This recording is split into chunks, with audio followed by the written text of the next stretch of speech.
Welcome to the Talent Equation Podcast. If you are passionate about helping young people to unleash their potential and want to find ways to do that better, then you've come to the right place. The Talent Equation Podcast seeks to answer the important questions facing parents, coaches, and talent developers as they try to help young people become the best they can be. This is a series of unscripted, unpolished conversations between people at the razor's edge of the talent community who are prepared to share their knowledge, experiences, and challenges in an effort to help others get better faster. Listen, reflect, and don't forget to join the discussion at thetalentequation.co.uk. Enjoy the show.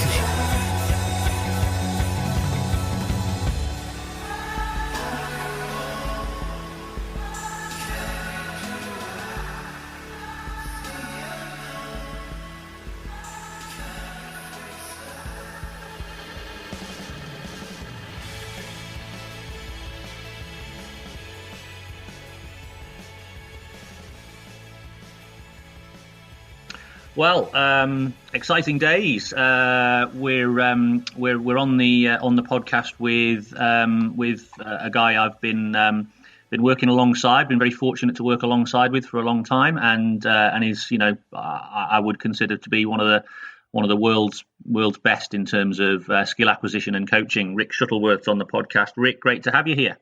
Oh, thanks, Stu. Thanks very much. Good to be here.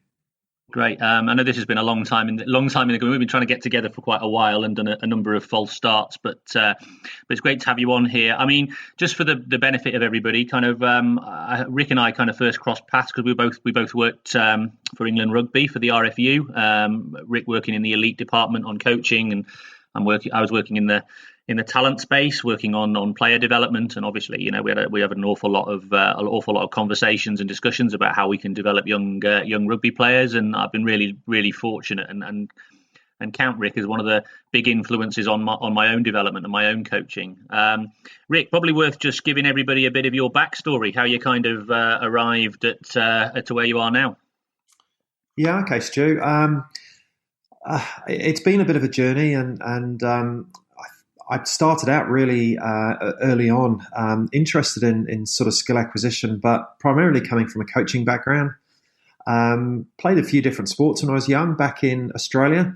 And I always thought back then when I got some injuries as an athlete and a rugby player, I sort of prematurely finished my career. And I found it very hard to deal with not being able to play sport, really, rugby at a high level. And it sort of forced me to look at different avenues, really. And I guess it sort of was like a small trauma, a minor trauma in my life where I thought, crikey, everything was pinned on the future in rugby. And I had a bit of an educational background as well. But I moved into an area where I thought, yeah, maybe coaching is something that I could do. And I spent 7 years out in Hong Kong, having moved from Australia out there, and did some coaching there. And then moved on after that to get into education a little bit more. So I finished a sports science degree at Manchester Met, and met a fellow called Keith Davids out there. And I did my undergrad in internal external focus, which sort of stemmed a lot of Gabby's Wolf work, and then pursued that through to a master's at MMU, and then went out to New Zealand, where I started a PhD out with Keith Davids. And I guess I was continuing a journey of discovery, really finding out a little bit more about how athletes become skillful. So yeah, it was a mixture of sports psychology, skill acquisition, biomechanics over in New Zealand. There was a fellow there called Roger Bartlett, and a few PhD students who I used to be quite good friends with. And we used to have a lot of discussions around movement analysis, biomechanics, skill acquisition. And that then moved into a job. I was lucky enough to get recruited by Damien Farrow out at the Australian Institute of Sport.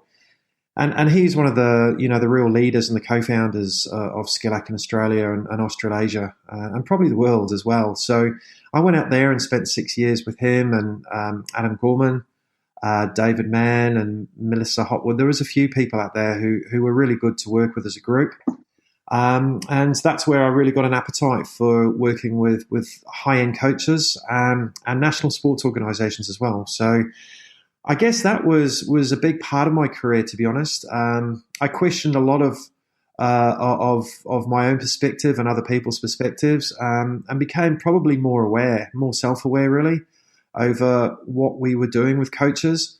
And I started to doubt a lot of what I was doing, actually, and the way I could do it better. Trying to discover other ways of working almost as a coach developer.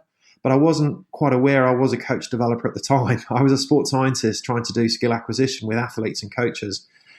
So I found myself in this space, really, when I left the AIS, where I started to work with Kevin Bowring at the England Rugby in professional coach development, and that's where I met you, Stu. And I think that was another chapter in my career, really, working with professional coaches who spend a lot of time in their jobs trying to develop players and also develop elite end players. So that was a different perspective, really, on skill acquisition. It had its challenges, but also it's got a lot of rewards. Working with a lot of people in our pathway who were fantastic to work with, and the growth model of developing players was something that we espoused, really, and I enjoyed 4 really good years there. And at the moment now, I've sort of moved out the pathway and I'm consulting, a bit of a freelance, which is new to me. Sort of getting in a lot of time for research and then freelancing with a few different sports: hockey, rugby, football. And a little bit with boxing, and then also some confidential sports where I've had to sign a bit of a non-disclosure writ. So that will be interesting as well. So it's from sport to outer sport as well. So I'm really thoroughly enjoying the journey. It's been good, and hopefully I'm only sort of halfway through it. Fascinating. So I mean, I could be doing you a disservice here, but I have always felt like whilst you've got like this kind of background and this real, thorough, if you like, sort of scientific background, that you're far happier and kind of more at home in the kind of practical setting, working with the practitioners and sort of helping them do the job better with the athletes. So you're very much a sort of the kind of pracademic model. Would that be a fair way of describing you? Yeah, I think it would actually, Stu, probably. Yeah, that's a fair description. Look, to be honest, I'm very happy on a sideline or whatever sport it is, on the edge of the sport. On one shoulder could be a sports scientist talking to me about numbers or a research paper, and then on the other side of me would be one of the coaches.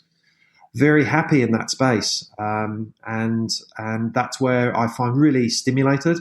That's where I get my energy from.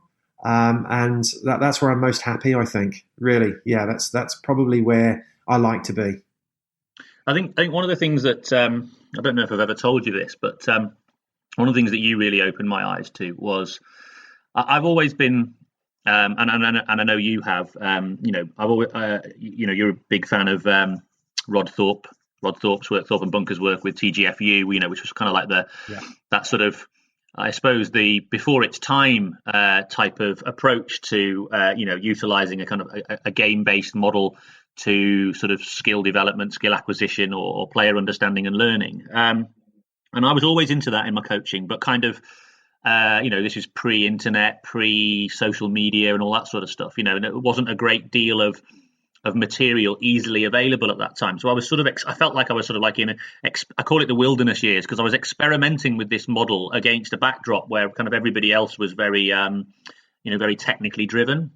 And what I hadn't realized was that sort of, whilst I was trying to do that within my coaching, in my professional life, I was really kind of mechanistic and quite technical, I suppose, in the approach I was bringing to talent development. And I remember distinctly us having a conversation where I was trying to show you I was very proud of this kind of this like player development model that I'd created, which was largely technique driven. And you pretty much said, we really don't want to do that, because if we do that, we'll end up, kind of having coaches just developing players according to that technical model. And actually, we don't want to do that. We want to let kids sort of explore different technical solutions. And it was a kind of light bulb moment for me of like, oh my God, yeah, I haven't appreciated that what I've been trying to do in my coaching context still applies to my work context.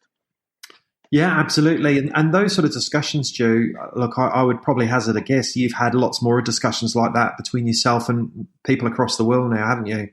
And yeah, subsequently, yeah. Yeah, and that's it. And you'll meet those people in a few years' time, and they'll come back, and they've explored another chapter of their life because of that interaction. So I think, Stu, it comes back to those interactions and those relationships we have with people, and trying not to let the technical and the tactile get in the way too much of those interactions. So yeah, I that was a big moment for me too, Stu. Coming down into the community department, having those chats with you and Lorne and a lot of those good coaches down there was, yes, we do know there's value of technical input, but how do we deliver that? And how do we find it as a solution to a problem rather than driving it as the solution? So I think they're really good chats to have. Do you find though that with the work you do, where and you're right, I have had subsequent conversations with lots of people, and it sent me on a journey. I was already on I heard Ian before I'd met you. I heard Ian Renshaw speak. I was actually presenting after him at a workshop for a group of cricket coaches, and I remember listening to him on the constraints model and thinking, wow, yeah, this is exactly kind of how I've been trying to work. It was almost like this kind of perfect validation of the way I've been trying to work, but also kind of the way I just developed as a kid, like most of us do with backyard games and stuff. Yeah. But what was interesting is, so I heard Ian sent me on this sort of exploratory journey. Then obviously met you, and that almost like was a confirmation that that I was in the right space. So of course that then immediately then takes me on this brand new learning journey around how we can apply this to talent development systems in a community context, at scale and all these sorts of things. But the question I was going to ask you was, what I feel I keep coming up against sort of people who are finding it difficult almost like to unshackle themselves to what is a fairly deeply rooted belief that unless you have a clear picture of what an athlete should develop like, you're just leaving it to chance. It's just kind of too loose. Do you find yourself coming up against that, and how do you tackle it? Well, the answer is yes. You do come up against it. The fact is we live currently in a world, and we work with people who have to meet outcomes, and they're a lot of sports are results driven, particularly at the high end. So we have to be realistic about it, and I think we reprioritize our goals and what's our purpose of the way we interact with these people and these sports. And I think that would probably be one of the first things I try and look at. What are the constraints on that person that I'm working with or I'm trying to help? And I try and understand that. So it's understanding that person as who they are, what their philosophy is, and what their purpose is. What are they trying to achieve, and what are their constraints from the system on them? So yeah, I meet a lot of that. The way I would probably work with that person is I would imagine that a lot of coach developers work in a quite explicit way. They will give solutions to the problems that they perceive that person facing. I would probably do things slightly differently. I'm not sure whether it's the right way, but I know it causes a bit of perturbation. It causes a little bit of unsafety and uncertainty. But what I try and do is almost work with that coach as if they're working with their players and put them in a little bit of uncertainty, make them feel safe, but put them in a little bit of uncertainty.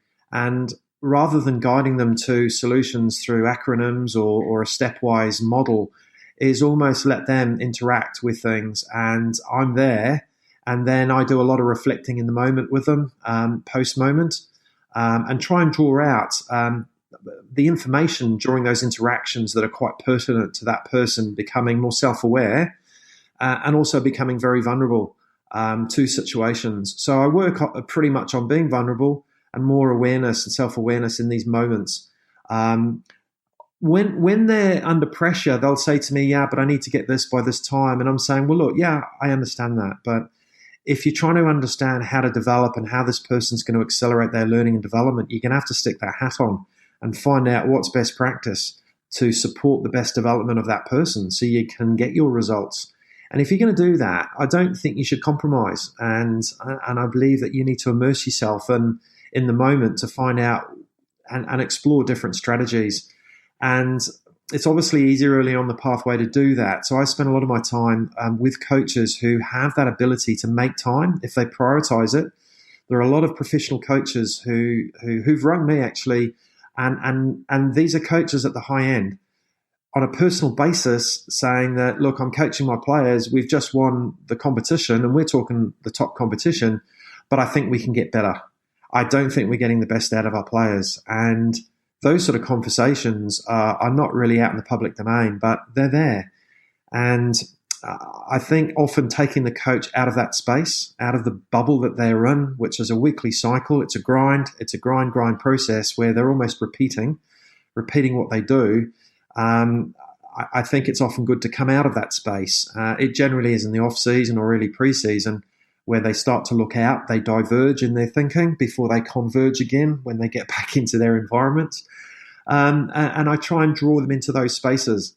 But again, you can lead a horse to water, but you can't make it drink, as you know, Stu. So I think one of the main thing is getting the timing right, is being with somebody, sort of guiding them a little bit, but they've ultimately got to make the bold step of saying, look, I really want to do things a bit different. I want to change. So it's not easy, but yeah, I think you have to get into their space. You can't expect them to come out of their environment all the time. You actually have to go into their environment, and that's a bit tricky. But if you've got their confidence, I've found some really good coaches who can actually, on the pitch side or whatever sport they're working with, have a conversation with you in the middle of a session and tell you what they're experiencing and how they're feeling. And that's the sign of a coach who is now open, who's now vulnerable, who now feels relatively unsafe, but they're feeling more safe in the unsafety. So they're relatively comfortable. And once you get them to that stage, then you can actually have a good dialogue, good information exchange with them actually in the moment. I don't believe you can actually fix things outside of the environment and then take it back in with these models and frameworks. I think definitely you can raise their awareness. So when they go in, they're a bit more attuned to information. But I think in the moment, you have to create learning moments in the moment. And that's while you're interacting with your athletes. And I believe that space was important. And I recognised that back at the Australian Institute of Sport, where I thought a lot of what we were doing, testing decision-making in computers and rooms, going out, we were ticking boxes. I think we're ticking boxes for performance directors. We were ticking boxes for head coaches who were almost trying to send subliminal messages to the players that, look, you're actually improving, the numbers say it. So I question a lot of what I was doing. I think a few people I was working with knew that as well, and they agreed that we could be doing things better. And it's not easy. You have to develop a skill set, and you have to make mistakes. You've got to get with coaches who you've got a good rapport with, who can trust you, and then you start doing some really good work. And fortunately, Stu, since I've been in England, there are quite a number of those. I wish, obviously that there were more that I could have gone on that journey with in the short space of time. But I think it's one of those things that I think the UK, particularly at the moment, there's a need. I think there's a shift in what's happening right now in terms of the coaches and the way they speak and the way they're practicing and learning and developing. So I think there's some really positive signs there, and there's a lot of opportunity for people to work with coaches. So there's an awful lot in there that I'd like to kind of delve into a little bit more. So, I mean, the phrase you use, safe uncertainty, which I think is a brilliant kind of summary. Would you? So, firstly, the first question I've got is: do you initially need to be explicit when you're working with a coach that's kind of an approach you're going to adopt, or does it just kind of organically happen? Or does it depend on the person? Yeah, it's a really good question. I think it'd have to be context, depending on the context, depending on the coach, and depending on the purpose. I think maybe a fair bit has to be explicit up front. If I was to engage with a coach and say, look, what's the specific purpose of me being here? Well, that would be explicit.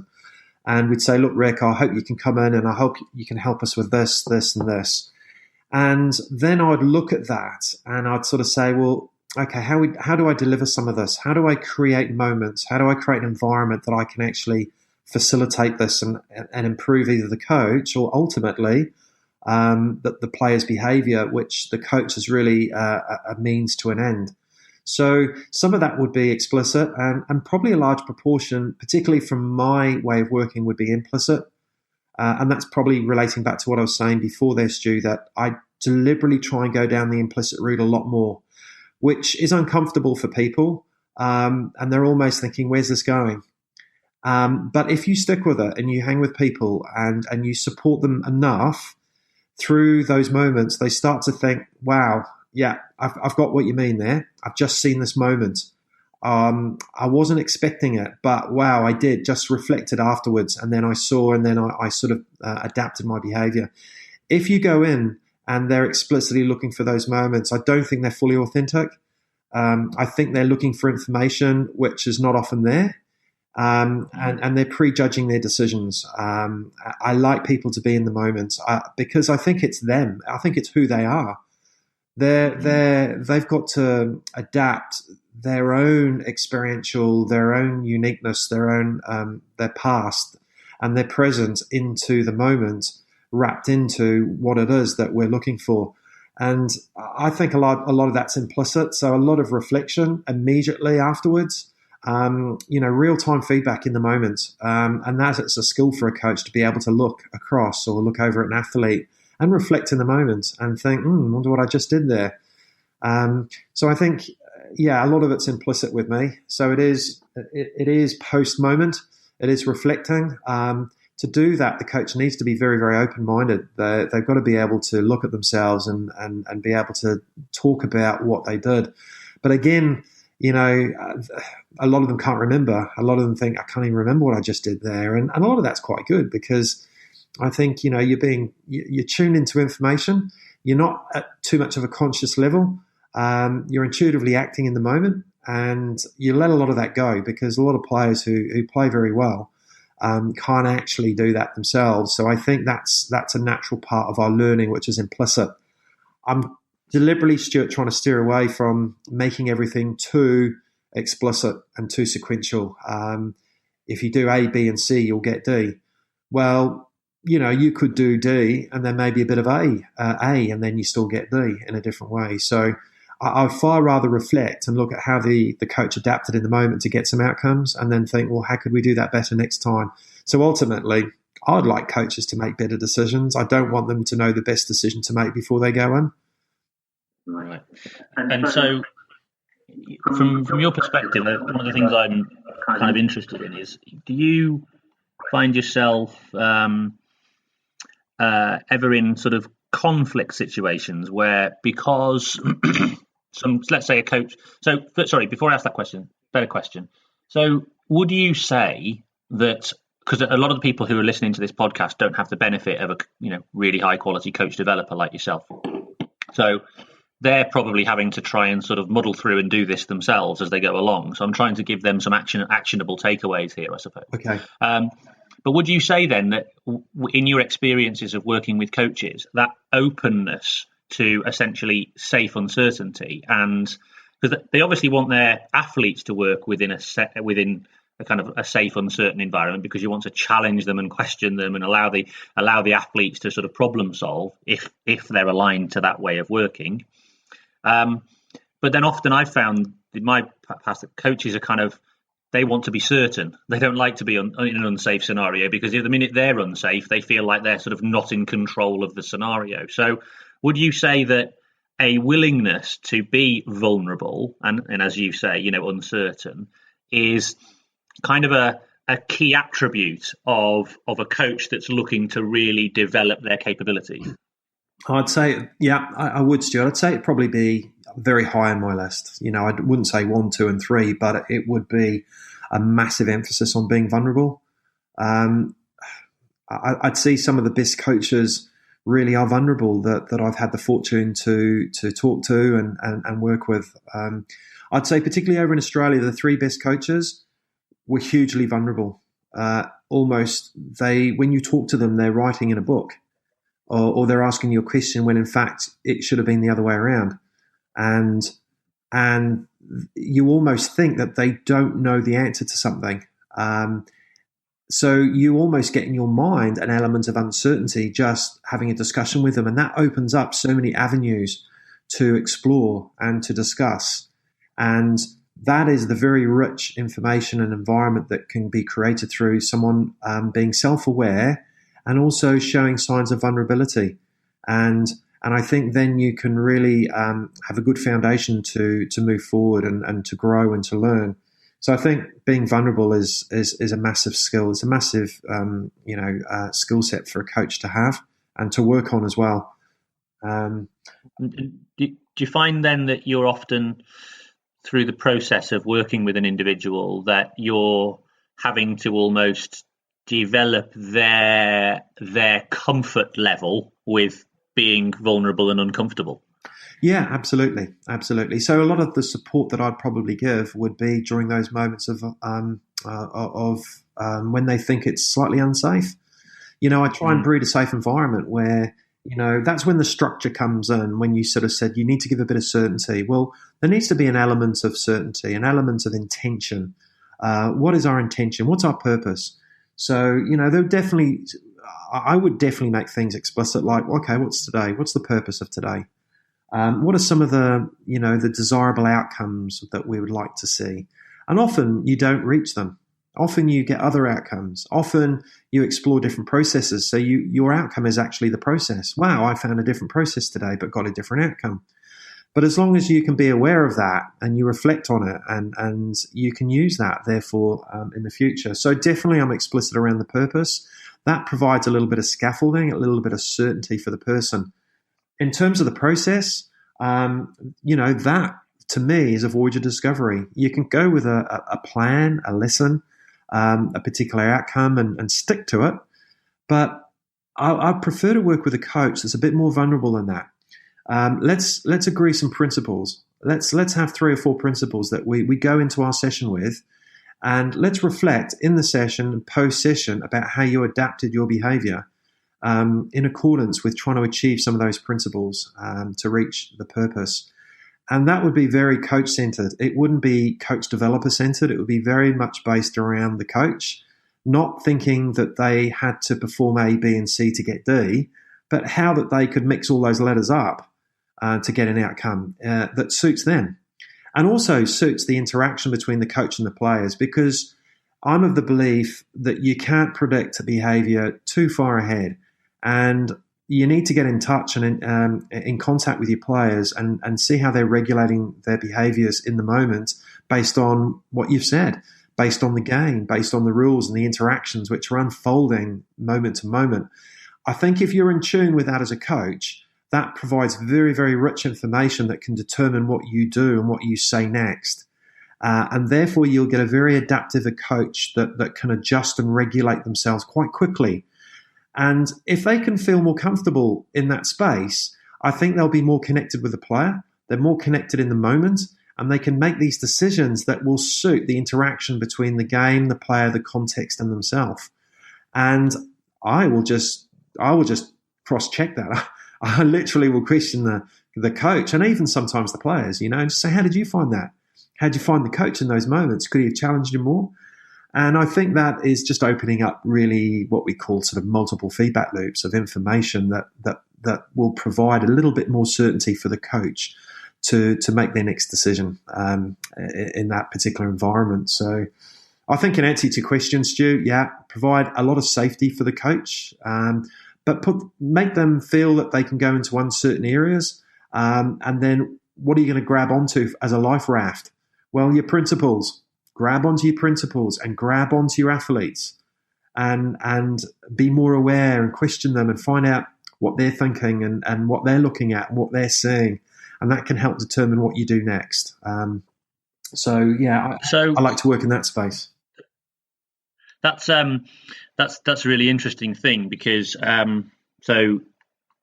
many coaches who have been through a coach education process, qualification process, will have had almost the exact opposite education or training, which is that you need to be very clear about what you're going to do, how you're going to do it, and you need to almost follow that plan.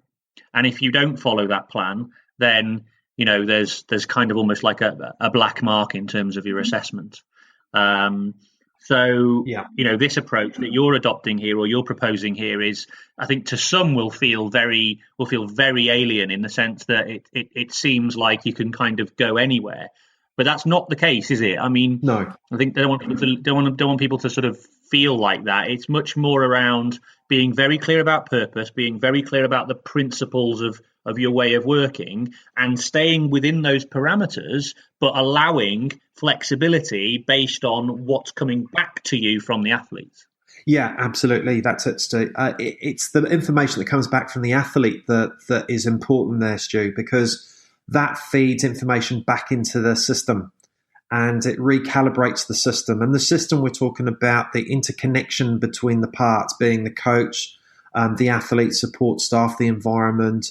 So the system can be quite big, but at times I think you need information to self-regulate that system. And remembering us as coaches, I'm not taking a top-down approach here. We're not, of course, we can be in control and we can be the key influencer, but ultimately we're only a part in that component of that system, and we can influence that system because we have the power to do that. But I suggest that the information that forms those connections, you be far more attuned to that information so you can self-regulate more adaptively. So I'd far rather a coach that be more reactive. Sit down the other end of the continuum where you're watching information and watching how the players interact and how they're accepting the challenge of that particular training session or the competition, and use that information, which experienced coaches generally do that anyway. I don't think anything I'm saying today is new. Don't get me wrong here. And it's not a new approach. We may call it a new approach, but I think what I'm trying to draw is awareness over the little nuances that stand, I guess the limitations that we can put in the way between having too much certainty. The other end of the continuum would be, let's get really certain. Let's get a lot of structure. Let's follow the process. And what that can do is we can miss information in the moment. We won't react quick enough. We tend to not anticipate. In fact, I'll probably go as far as say we over-anticipate. We're looking for what we want because we've been trained to expect it in level 1, 2, and 3, or a workshop, or let's just say, I talk to a coach before the session and say, I want you to do this. Let's look at this, this, and this. And they go out there and there's a level of inattentional blindedness. There's a level of over-anticipation. They miss information. They're not in the moment. And they wonder why suddenly there's a disengagement between the players and the athletes and the coach, and why things aren't quite working. You may need to go just away from the script. Run the kids around for 20 minutes because they've just come out of a class and they've had their head blown up by the teacher and they've had to listen for 40 minutes. So the first thing they want to do is run out the system, run the energy out. And then suddenly they may jog back to you and they suddenly look at you and they're very open-minded and they'll listen to you. And then suddenly you may be able to do a little bit more tactical and technical. So I think, Stu, you're right. I would far rather go down a little bit of an approach like Rod Thorpe, whose ideas stemmed from keeping things very simplistic and then layer on the complexity of a game. And therefore, you may only stick to one principle or one concept, but you dig deep in that. You dig very, very deep, and you layer the complexity on top of that. So their understanding becomes a bit deeper, but it becomes very engaging in the context of what they're situated in. And I think I'd rather go down that approach. I'd far rather keep one principle and let's dig a little bit deeper in the detail behind that. What does that mean for us? What actions do we need to do, and how can we perform those actions to achieve that particular outcome? That's one of my reflections, Rick, actually, is when you kind of adopt this kind of approach, this sort of less structured and more, I'm struggling to describe it, but let's call it reactive. I don't think that does it. I don't think that does it right. No, the service just to step in there, because you've made a really good point. I'd probably call it interactive. Action. Okay. So at the middle of that continuum, we have interactive action.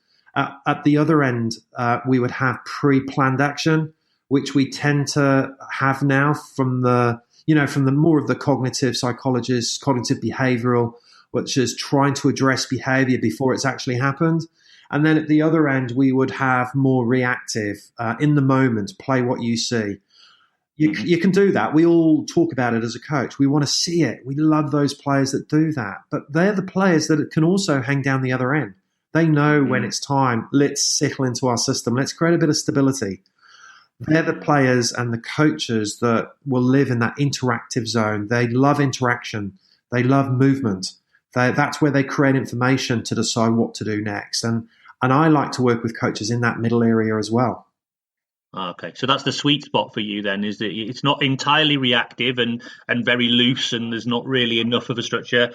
It's this space in the middle that's the sort of sweet spot. Yes, yeah, absolutely, yeah, and then transitioning along that a little bit in accordance with the context and the players. Brilliant. So, so if we're working in this sort of interactive space, one of the things that I think people will, I guess, be questioning is. That we have ordinarily there's a desire to have, I suppose, so some people would say that, okay, well, in which case you just don't bother planning then. But actually, it's kind of the opposite is true. It's just you're planning in a very different way. Is that right? You would plan like beforehand for sure. So at the end of that continuum, pre-planned action, of course you do, because you've got to reach some outcomes with your group. Say, you're in pre-season, say you're in competition. You've got to reach some intentions. What's your intention with this group of athletes? You've possibly got some benchmarks. So you're going to plan for that. That's predictions. That's pre-planned information that you've got from experience, from with those athletes, from analysis, from your support staff, from your own experience. And you're making prejudgments. You're making these pre-planned expectations. They form part of your framework. But what I'm trying to sort of say is be aware of that. The plan is to have a plan. That's it. The plan is to have a plan. But the plan really is how do you adapt your plan to win? How do you adapt your plan to get some outcomes? So the real skill in essence to me is how open are you to relevant information in the moment that you can use to critically adapt your plan better, quicker, more effectively and efficiently than anybody else to get those outcomes when you need them. And I don't really think that's incorporated into a lot of our more formal education, Stu. I think we've had that chat. And that's where I get a little bit frustrated. But I know there's some good work going on. There's some good people around who I think are aware of this. And probably not easy to shift a huge system to compensate for this right now, but there's definitely the people resources around. And I know a lot of people, that you and I speak to that are really in that space right now, I think I agree with you. I actually think far too much of coach education is focused on what to coach, and nowhere near enough is focused on how to coach. Yeah, and I think Eddie Jones is doing a great job in trying to send those messages out there. That simple slide in the last coaches conference in Liverpool, they're talking about the Northern Hemisphere players not being able to make effective decisions in unstructured situations. Well, we need to ask better questions. If that's in fact right and it's valid and reliable data, then what are we actually doing in our environments that's creating this? I think a lot of people do have good answers to that. Do we have the capability to change things in order to be able to, for our players to be able to change quick enough in an England environment to be able to win a World Cup? It's interesting, isn't it? Because just going back to your point there, I think, talking about the structure and the reactive and the interactive action. I think what we're finding, with some of our players over here is that they're comfortable in structure because actually a lot of the decision making is taken away from them there because it's really about following a pattern. And then on the other end of the continuum, you often see players who then, when faced with a highly chaotic environment where they have to be entirely reactive, they can operate in that space, but not they lose sight of what the kind of original framework and principles are when they're in that reactive space. So then it's pure and simple, on the fly, kind of anything can happen. Absolutely. Whereas as you say, if you can get players into that interactive action space, then they're still aligned to what those fundamental principles are, but they're still able to sort of be reactive enough to be able to kind of play in that space and be innovative, I suppose, yes. and do it that way. Yeah, you've sort of hit it on the head there for me in that, instead of another word for structure, I think structure is a bad word. I think, we all talk about framework these days, but I don't think we can fully define structure or framework. I think we sort of use those words loosely, and, we all use jargon, but at the end of the day, structure to me is you want more order in the game. You're looking for certainty and order in the game, and coaches freak out because, their reputation, their job's on the line at the high end, maybe not so down in development so that they can afford to take more risks and be more creative. But at the end of the day, you want more certainty. So hence the philosophy that they'll tend to adopt, even though they may espouse, yes, we want creativity, we want innovation, we want players to make good decisions. They will be an externally organised team. They will be externally organised through a plan, through a structure, or through the coach. Once you get that, you therefore limit the level of self-organisation within a team. The skill level of players being able to self-organise starts to be limited. It starts to be compromised. So when I go and watch sessions, I look at levels of self-organisation that's going on. And invariably, you need an environment where the coach is putting players in that middle zone area within the interaction zone. Because, as you quite rightly said, I sort of tend to go along with a theme that the structure there is not external plans or order, is let the players create the order and let them find that out through principles. So in effect, we need to be able to coach the game or the sport through fundamental principles and allow the players to create detail that emerges through the interaction. So they interact in a task or in a game and they create information, and that level of detail creates a bond between them and the moment that they can make their own decisions. That principle to me, I've seen it in operation now since Rod Thorpe started it, and those video clips that you would have seen there on Twitter. I'm sending out almost like implicit messages out there to sort of suggest that, look, you can be a master designer of an environment. If you just allow those players to get on with it, they can interact with those games well enough. And then these concepts and principles will emerge out of those situations. And if you have like a traditional approach, your KPIs, your measures will generally constrain players to be more externally organised. They'll be more, am I running the right line? Am I doing the right thing? They'll be more sort of playing in fear that they're not doing the right thing. So there'll be a right and a wrong way. And that tends to breed what I call comparative coaching which forces a model to be compared to what actually the players are doing. And then you look for error and you try and detect it and correct it. Rather than looking at the player in the moment and looking at how they've adjusted, how did they adapt in the moment, how did they interact, and thinking how can you be more effective next time around rather than prejudging it against a compared model. So I think it's difficult and it's uncomfortable to go down the other end there, Stuart, as you said, because there tends to be no metrics down there. There's no measures for what is a good decision because the context is always changing. You can't get those situations twice or very rarely. And when you do, it makes it very difficult to do what I call the traditional coaching. Freeze frame, stop, look at the picture. Okay, now let's look at this. What's the right decision? What's the wrong decision to make? Well, I think we're slipping back down to the other end again.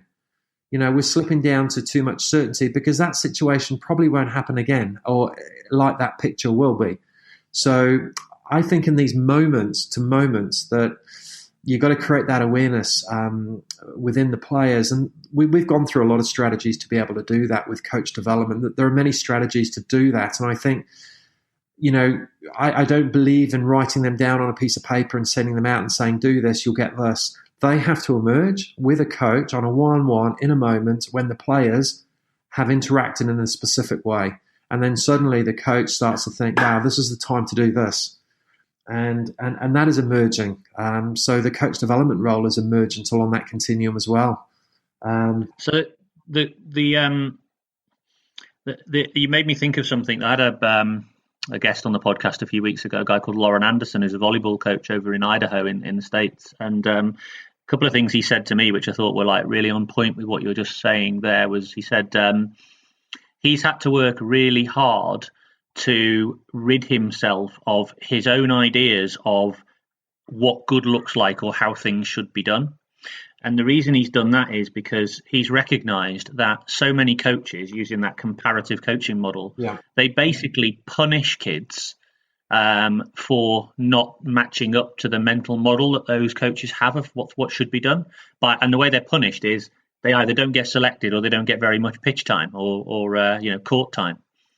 And I think that's a really powerful message there, because so many of us have got a clear idea in our heads of what we want to see done. And we're almost like, if we had a joystick that could control the movement of all the players, we'd use it, we'd have it, and that would make us happy.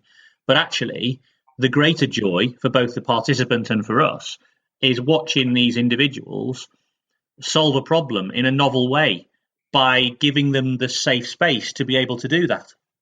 Completely. I think what you're saying there also is a lot of coaches try and create almost like this shared representation. For want of a better word, the science terms use a shared mental model.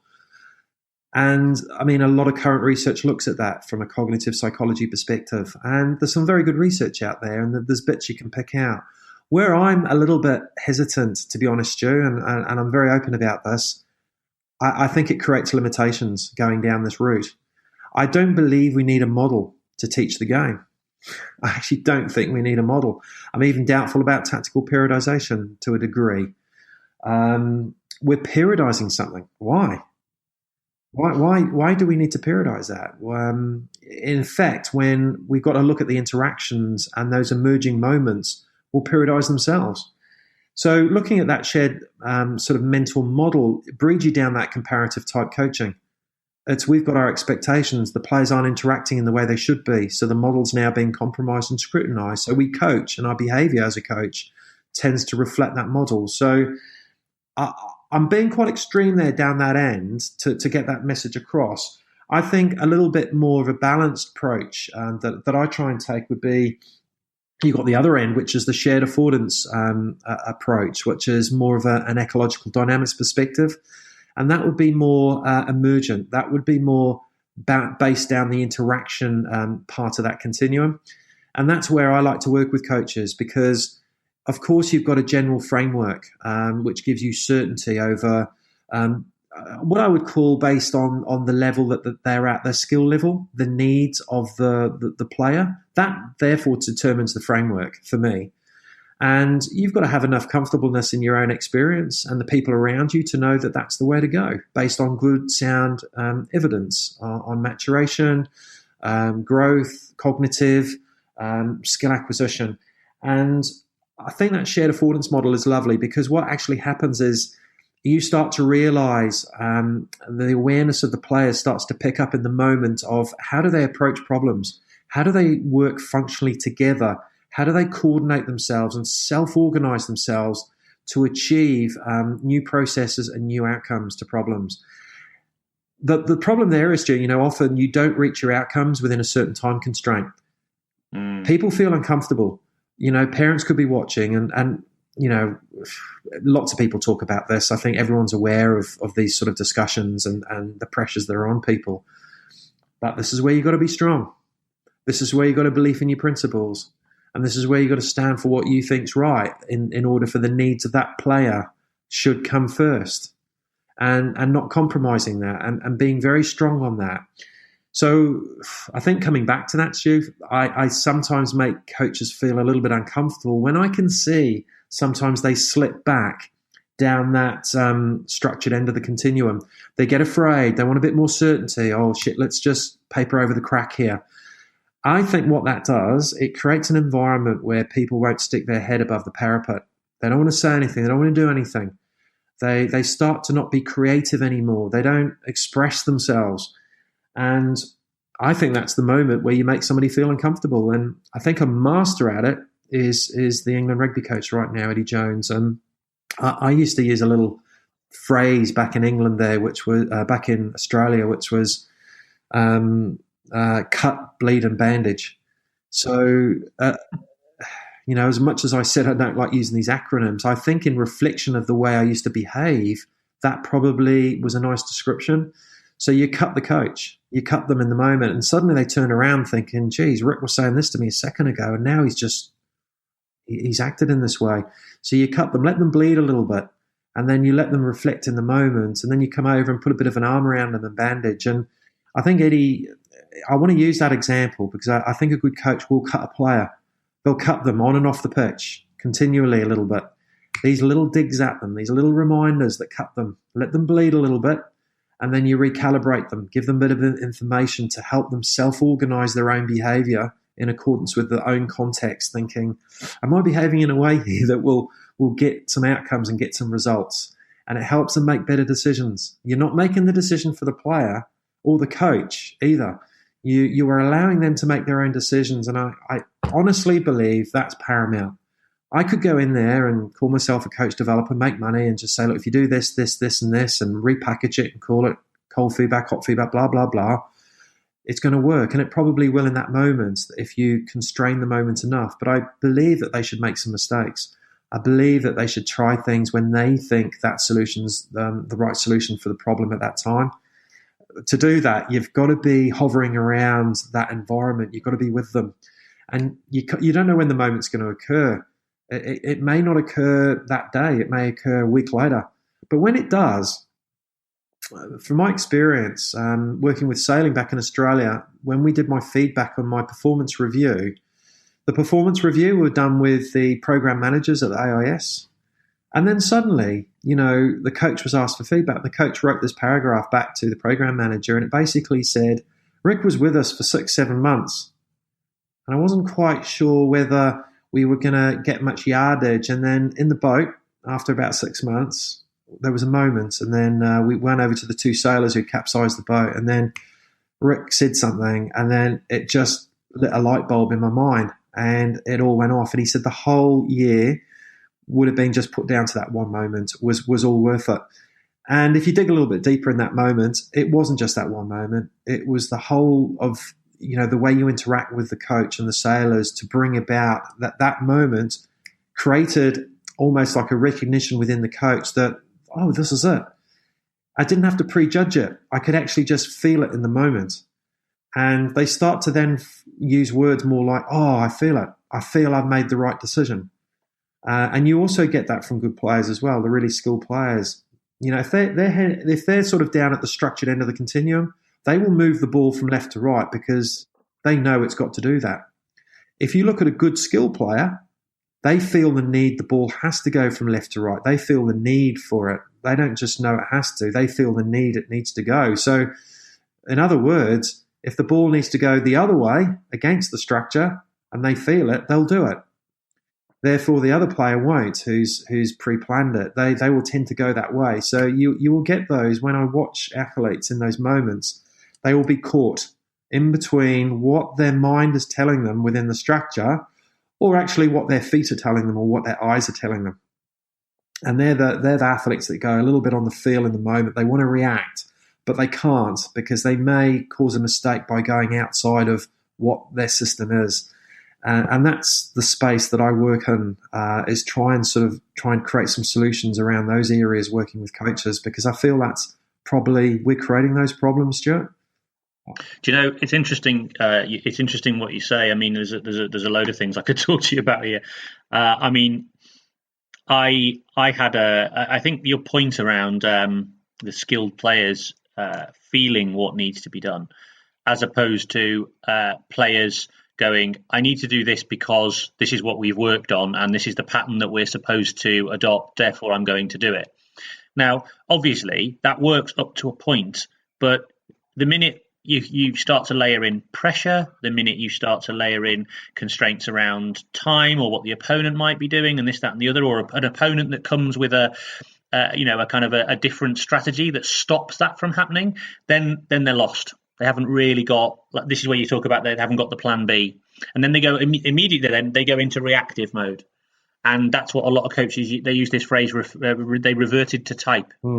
Now, when a coach says that, I don't think they realise that is the biggest damning statement they can make about their own coaching, because those individuals, those athletes that they're supposed to work with, they should never revert to type, because there shouldn't be it's almost like there isn't such a thing. What they're trying to do is these individuals should just be brilliant at solving problems that are presented by whatever it is that the opponent or the whatever is doing to them. Yes. So I sort of feel that's been lost, particularly if you work and so when you talk about developing flair, all flair players, creative players, people haven't got a clue what developing a flair player looks like, because they're so wedded to this mental model that they think that every player has to adhere to. Well, you can't possibly create flair when you're constantly drumming into people that they should act in certain ways given a certain set of parameters. I'll agree with you, Stuart, and I think we've got a lot of models which are data-driven as well, and I think that emanates in our behaviour as coaches. Maybe, I'm generalising here, of course, because there's some very, very outstanding coaches around. So I think the coach, to make their own decision, should we use data to support our behaviour or to drive our behaviour, or a bit of both? And I think if you support yourself with good people, like there are some very good people who work in performance analysis using GPS data, and they've been involved in rugby, and I know a few of them. They are fantastic minds, and they know how to use data to support behaviour. And I think that's one of the things. If you're going to use information, you need to use it, and because you've got to know your own behaviour, you need to know what your stable behaviour is. And so, when they use jargon like types, to me, I think that's what is my stable behaviour? What is my generally my stable behaviour? Am I unstable enough to switch my behaviour? Can I destabilise my own behaviour? Am I comfortable destabilising my own behaviour and acting a bit differently? So when they go to type, which is what they say, look, to be honest, I don't get my back up when people talk like about jargon like drills or structure or type. I think it's a case of trying to understand what is their stable behaviour in those moments, in those contexts, and actually trying to understand that what creates that stability. Why do they need it? And what information are they using? And invariably, I find that what's actually happening, Stu, is they're becoming desensitized to information. They start to become decoupled from the context. And this decoupling is a big issue. It is a big issue because structure decouples people a lot of the time from very, very relevant, pertinent information to be able to self-regulate and adjust. So, I think like these models that really require data, I'd far rather keep feedback back from a player and say, you're not getting any. And I know that happens in our under-18 pathway to a degree with John Fletcher, where they try these methods of depriving feedback to a point where the player goes, crikey, I actually think I need some feedback to improve. So once they create that self-awareness and they become a little bit more vulnerable, that player then opens up and they appreciate the feedback. And then they can start to use that feedback in relationship with behavior and some outcomes. And they can make better decisions. And I think we should be part of that learning process.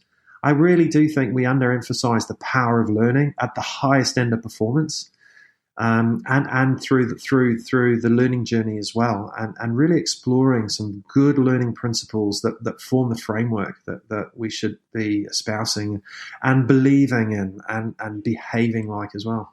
And it's not learning in the and this is where I get frustrated as well, because it's not learning in the context of an environment like, say, an educational environment like a school, which rightly or wrongly is designed around getting information into individuals, which can then be utilized, in a purely cognitive, mostly a cognitive sense. In our space, in our environment, we're trying to marry, not only cognitive information, but perceptual information and kinesthetic information and all these sorts of different things at the same time.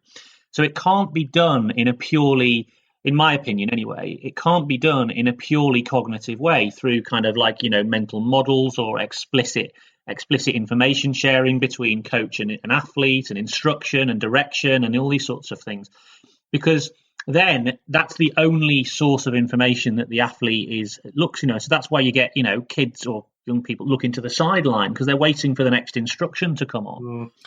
And that's one of the reasons why, and maybe I'm a bit extreme here, but one of the reasons I am so kind of forthright about drills, and what I mean by drills is overly structured learning environments that are completely decoupled from, or pretty much entirely decoupled from, sort of game-like information. Yeah. The reason for that, why I'm so passionate about that, is because I want kids, particularly young children who are kind of learning sport, I want them to be given the freedom and the genuine joy of being able to explore.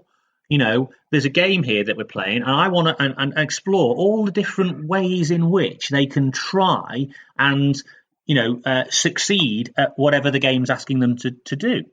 And I feel that by going into this kind of almost battery farm approach of, right, here you go, here's loads of techniques, and then you use these techniques in these ways tactically, and then we can win games, there's just such a kind of inherent joy taken away. Yeah, I think on that point there, Stu, I think a lot of the traditional research has looked at a novice expert paradigm.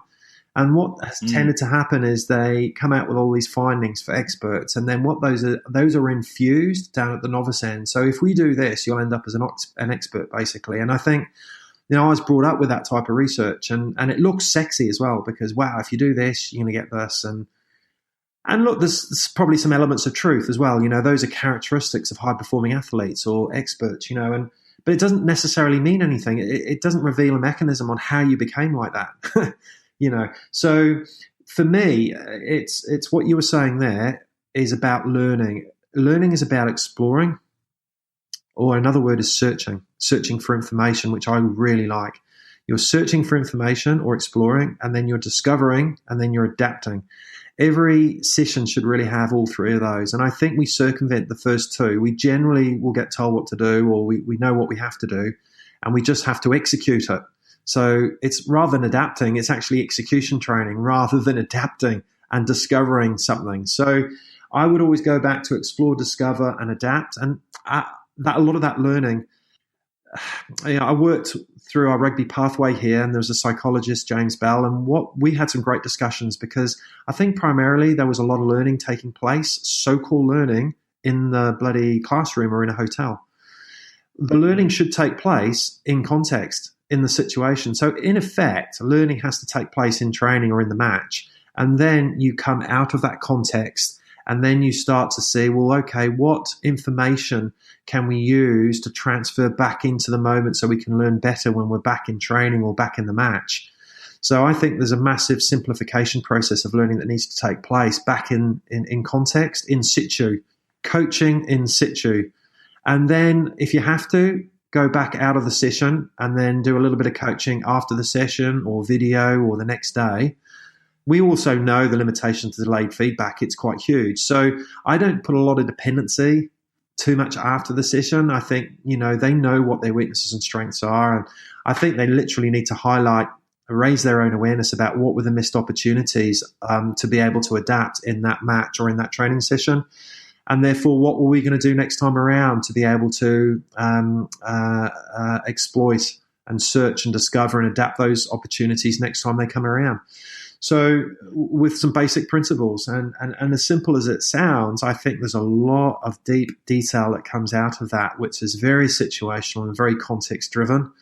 And what's more, Stu, it's born and it emerges from the interaction.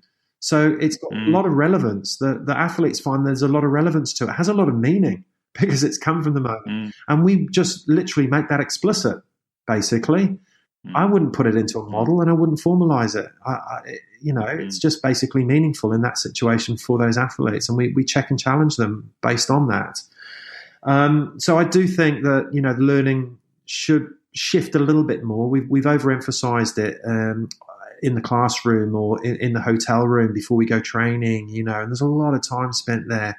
I think that should be, if anything, we should minimize it and put a time limit on it, and then just say, right, how much learning can you take place in this 10 minutes in this room, and cut to the chase, and then make it really relevant to what we're doing outside, so you get a better transfer, and better retention, better transfer. I think that's a big one, actually, is that, and you alluded to it earlier about the time limitations. I think one of the things people have to, if there's kind of a big practical takeaway from this discussion for me, but it's also been a realization of mine, is that I definitely used to try and put too much into a session. And then as a result, what I would end up doing is it would be there'd be quite a broad amount of content, but it would be very narrow, it wouldn't be very deep in terms of learning. So what I've learned to do in my planning is to be much more, to have far less stuff in the session, much more adaptation within the session in terms of then exploring different solutions, so that we can get much deeper in terms of the learning. Yes. And I think that would be a big takeaway, I think, for everybody out there, is to really don't expect to cover so much stuff in a given session. No, I think that's a really good take-home message, is have purpose to what you do. Definitely have purpose. Mm-hmm. But in reflection afterwards, just look at how well you adapted to with your players, and how well you adapted to get those outcomes, and just ask yourself a simple question. If I was to do that session again, what would I have done differently? And I think that's a great way just to do a post review of your session, and try and have what I call a thinking buddy or a confidant, somebody who you trust, who can come down, watch you. And often they don't have to know a lot about the sport, because they can see it for what it is. They see a lot of, problems that are occurring that you probably haven't seen before, and they can trust and give you open, honest feedback at the end of the session. I think that's a really good take-home message. Right. Well, where did an hour and 5 minutes go, Rick? I know we were sort of coming up on time here. It's a good one, and I know we could carry on, and I'm pretty sure we'll need to do a part 2, because I imagine the audience will demand it of us. But been a fantastic conversation. So a couple of things just wanted to before I let you go. You and Mark Upton recently communicated out that you guys are kind of doing your team sport focused relearn sort of coach development experience, and I'm immediately signed up, so I'm going to be on it. But just let people know a bit more about that, and if they're interested, how they could get involved. Yeah, the Mark Upton from My Fastest Mile, along with Al Smith, some of you may know, we have great interactions on a regular basis, and they've got a relearn project going, which is a once a month meeting. The idea stemmed from Mark Upton and myself. We worked a lot together back in Australia, and the idea was that, maybe we can use My Fastest Mile and our opportunity at the moment to bring coaches together, interact. So again, we're in that interaction space, and see what sort of learning we can take away. And we don't know what the learning will be at this stage, but what we can do is we're going to bring our experience. Every coach will bring their experience.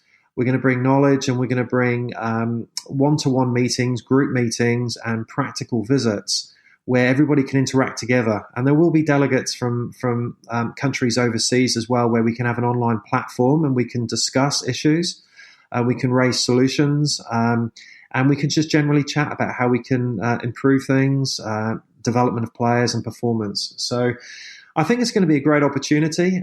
It will be something that's different from maybe what we used to, but I think as it evolves, I'm hoping that the coaches will get some good outcomes from it. And look, to be honest, I think Mark and myself, we didn't want to structure it too much. We want to actually let the coaches decide what they want to get out of it as well. So it's a fairly open project, but we've got a basic framework, and we do want to cover some content of research content in there. We want to challenge ourselves. We want us to stretch ourselves, and we want to give support to each other as well. So it's a friendly environment. It's a friendly learning environment. We're going to adapt, but we're going to move forward as well. And we want to achieve some aims in this journey as well. So I'm really looking forward to it. And, it's going to be great. So anybody who's interested in this, I think that I recommend that they do a search for My Fastest Mile on Google, and they'll find out some of the details there. Also, if they follow you and or Mark on Twitter, remind everybody what your Twitter handle is, Rick? It's at Skillac, Skill, SKILLACQ. So it's at Skillac, and there'll be some information there, and also Mark Upton's Twitter as well, which is, what is it? I'm looking at my phone now. It's not a problem. I'll put this into the show notes that go associated with this when I post this onto the website, so people will be able to find the details from there as well. Excellent.